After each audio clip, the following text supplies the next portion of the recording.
फौजी की विधवा बहू की होली। उसे लगता है कि कोई जीने पर चढ़ रहा है। Oh my God, oh my God, oh my God, oh my God. फिर उसे दरवाजे के पास एक परछाई दिखाई देती है। Oh my God, oh my, oh my, oh my, oh my, oh my. मान्यता रात में अपने कमरे में बैठी हुई एक डरावनी किताब पढ़ रही थी। रोजी को लगता है कि इमली की आत्मा उसके घर में है। Oh no no no no no. फिर मान्यता किताब पढ़ ही रही थी कि उसे बाहर से कुछ आवाज सुनाई देने लगती है। मान्यता अपने आप को कंबल में छिपा लेती है। ओहे, मेरी मौत पक्की है। हनुमान जी मुझे बचा लो, बचा लो, बचा लो। अचानक उसके कमरे की खिड़की पर एक आहट होती है। इमली, मेरी खिड़की। पापा, मम्मी, भगवान मेरी आत्मा को शांति देना, मैं मरने वाली हूं पर है। तभी अचानक उसकी खिड़की का शीशा जोर से टूटता है। शीशा टूटने की आवाज सुनते ही मान्यता डर कर अपने आप को कंबल में लपेट लेती है। मुझे मत मारना, मैंने कुछ नहीं। इमली आ गई, इमली आ गई। क्या? रिलैक्स मान्यता, मैं हूँ। ये इस तरह कंबल क्यों ओढ़ रखा है? मुझे मत मारो। डर कर मान्यता अपने फोन में हनुमान चालीसा लगा लेती है। अब तुम नहीं बचोगी इमली। ये सब देखकर युवराज की जोर से हंसी छूटती है। मान्यता, ये सब क्या है? हाँ? युवी, तुम, ये सब क्या है? तुम मुझे डराने आए हो? वेट, मैं तुम्हें डराने क्यों आऊंगा भला? वैसे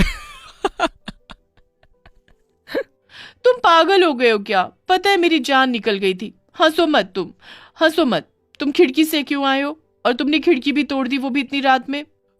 खिड़की तोड़ने के लिए आई एम नॉट सॉरी, क्योंकि मैं एक सोल्जर हूँ। मिस्टर सोल्जर, अपनी पावर का नाजायज फायदा ना उठाएं। एनीवे, मैं तुम्हें एक ज़रूरी बात बताने आया था।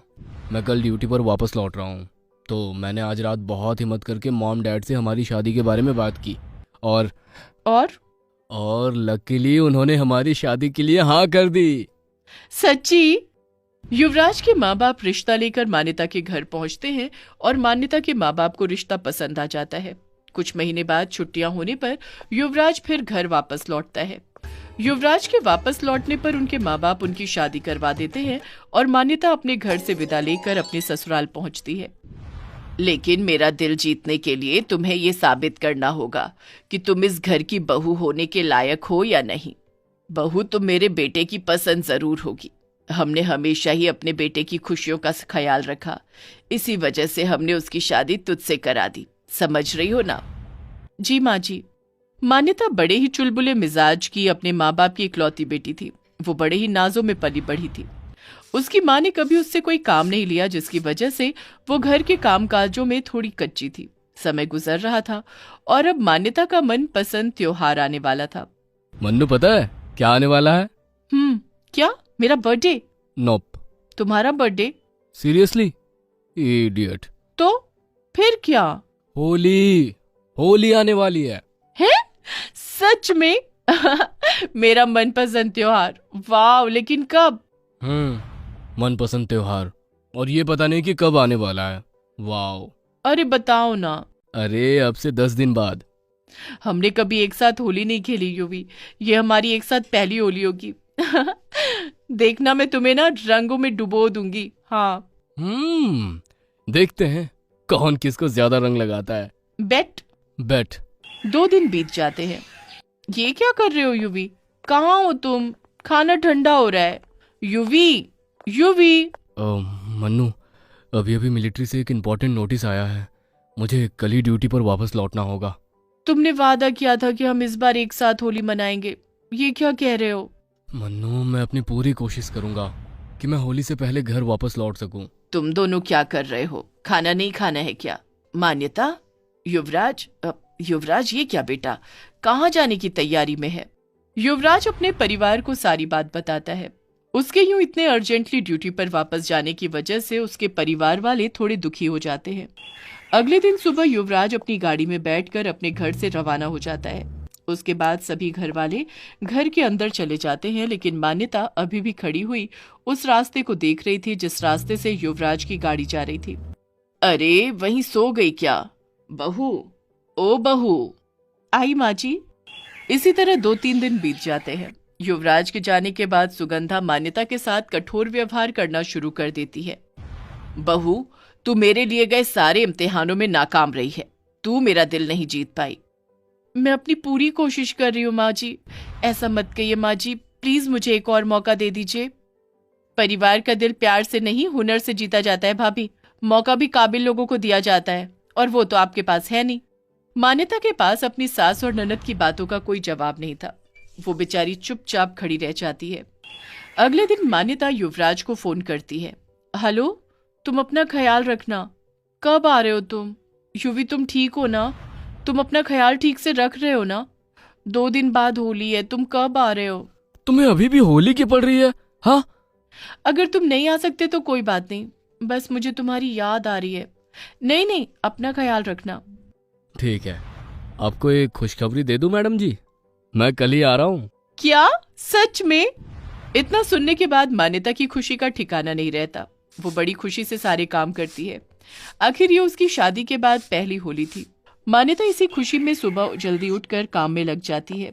लेकिन अगले दिन सुबह सुबह कोई उनका दरवाजा खटखटाता है। माँ, देखिए ना इतनी सुबह सुबह कौन दरवाजा खटखटा रहा है। मान्यता खुद देख लेगी, तू सो जा। मान्यता जैसे ही दरवाजा खोलती है तो उसे वो मंजर देखने को मिलता है जिसकी उसने कल्पना भी नहीं की थी। उसका शरीर सुन्न पड़ जाता है और उसकी आंखों से आंसुओं का सैलाब बहने लगता है। मान्यता के मुंह से एक शब्द नहीं निकल पाता कि वो बेहोश हो जाती है।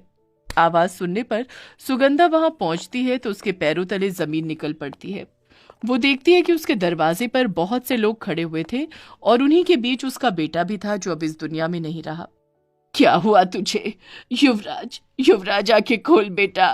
युवराज, मेरा बच्चा, मेरा बेटा। सुगंधा के रोने की आवाज सुनकर उसका पति और उसकी बेटी भी वहां पहुंचते हैं। उनके परिवार में मातम फैल जाता है। भैया, भैया, ये क्या हो गया आपको? युवराज, आंखें खोल बेटा। हमसे बातें कर, ये क्या हो गया भगवान? थोड़ी देर बाद जब मान्यता को होश आता है तो वो मन ही मन भगवान से प्रार्थना करती है कि ये सब सिर्फ एक सपना हो। लेकिन अफसोस, वो एक सच्चाई थी, एक बेरहम सच्चाई। मान्यता देखती है कि उसका घर लोगों से भरा हुआ था। चारों तरफ रोना पीटना मचा हुआ था। युवी, युवी, युवी, तो तेरी वजह से मेरे घर में ये सब हुआ। मेरे बेटे को डस गई। नागिन, तेरे आने से मेरा घर उजड़ गया।